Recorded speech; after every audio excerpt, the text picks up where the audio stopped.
Oh man, here we are to our first actual YouTube live stream, which I'm just now able to do. I hadn't had the ability to do that.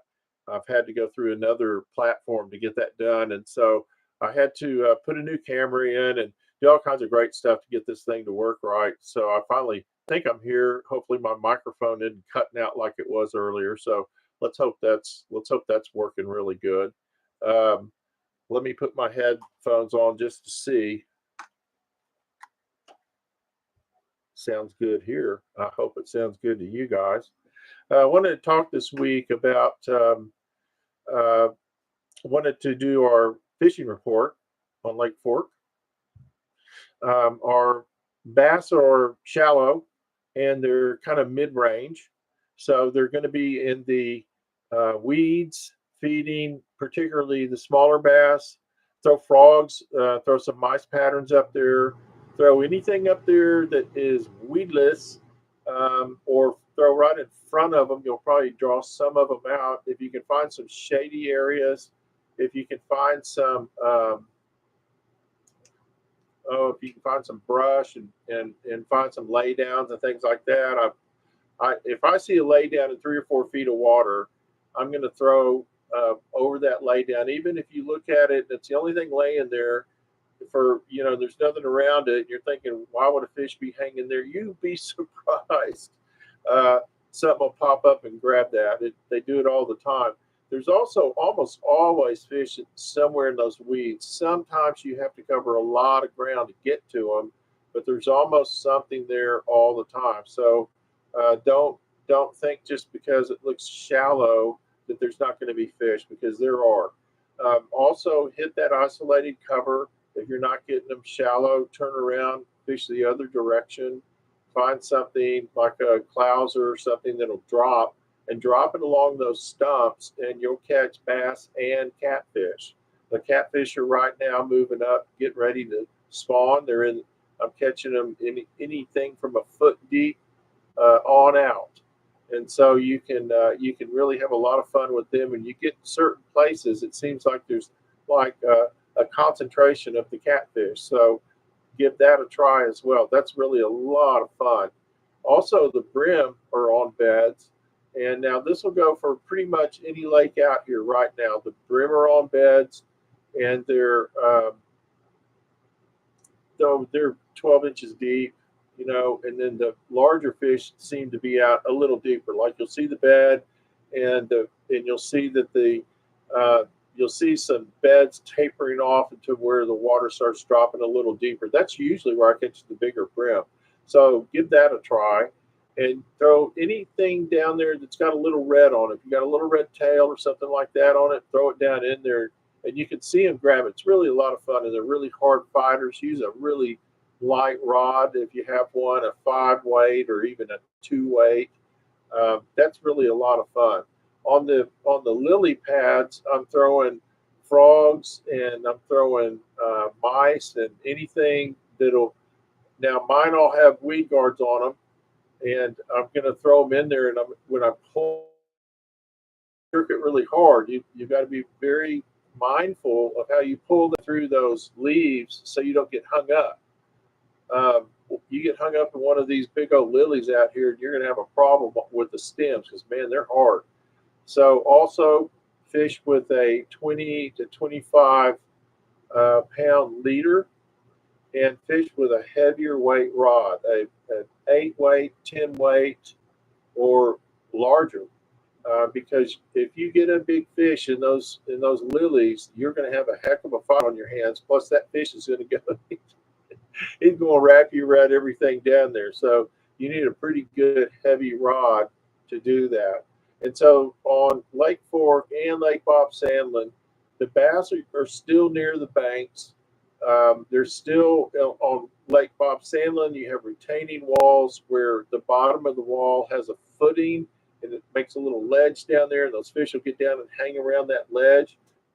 Throw something that'll drop down and get down on that ledge. And also, I take little weedless fish patterns, and I throw them actually in the weeds on Bob Sandlin. those fish love to get in the weeds around the boathouses. So throw something that'll get through those weeds, and you'll see the fish come out and grab them. It's really a lot of fun. I'm getting to the time of year almost where I fish boathouses a lot more. The hotter it gets and the longer it stays hot and the lower the water gets, the more time I spend around those boathouses. And I use my little old dock knocker, but a small clouser type bait would work. And you can, if you can get it up under that boat dock, just hang on, man, hang on, because they're going to slam it. That's a lot of fun. Now you're going to lose some baits, and it's hard to kind of figure out the right size line for the bait and not getting tangled up in something and broken off. But that's part of the fun of it. Use anywhere from a 7 weight up. That's generally what I throw on this lake, on Lake Fork, and on Lake Bob Sandlin. Now, on Lake Fork, I do it because I've got a lot of underwater obstructions, and those bass, when they go to bass school, the first thing they teach them at bass school is wrap a stump. That's the first thing they do every time, especially when you get a big one. So don't be afraid to use. They're not real line sensitive, so don't be afraid to use a bigger leader. We're coming into the holiday season. It's going to be Memorial Day. And on Memorial Day weekend, a lot of times it's the first time people are getting out on the water, and they're with their family, and they're having a great time, and they may not be thinking clearly. They may be having a couple of cold beers before they get out there and start driving that boat. It's really a bad idea. Let someone that hasn't been drinking drive the boat. Be safe. These boats are super, super dangerous. And I know you don't want to have any kind of a problem hurting anybody in your family or anyone else's family. So that's not why you're out there. You're out there to have fun. So drive sober. Make sure and wear your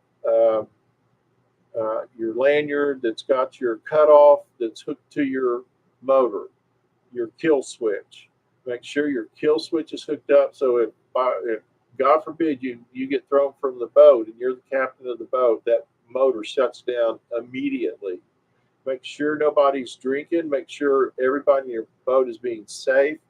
I always encourage people to wear life jackets when the big motor's going and you're going across the water. I know not everybody does that, but I do. I can't get everybody to do it, but I encourage them to do it because you don't have a seatbelt in a boat. So if you can actually just hit a big wake, or you can hit something you don't see under the water, and there's nothing to keep people from just flying out of the boat. So you need to be super, super careful about that. Stay in the boat lanes. Make sure you know where you're at all times. But enjoy yourself. Have a great weekend. Have a great Memorial Day. You can contact me, Alex at Flyfish Fork, or info at Flyfish Fork, or you can actually call me. Look me up and call me, and we can schedule a date to go fishing. I'm starting to get some calls right now, and so give me a call as soon as you can, and let's get you on the calendar. I hope you have a great day and a safe weekend. Enjoy yourself, and make sure and like these videos if you enjoy them. Subscribe to the channel if you're enjoying it. I promise I'll get better at doing these videos. This is my third shot today at this one because I kept having so many technical problems, but I finally got the worst part of it worked out, I think. As long as our audio comes out better, then I think we're in good shape. So have a great day. Have a great weekend. Until next week, this is Alex signing off.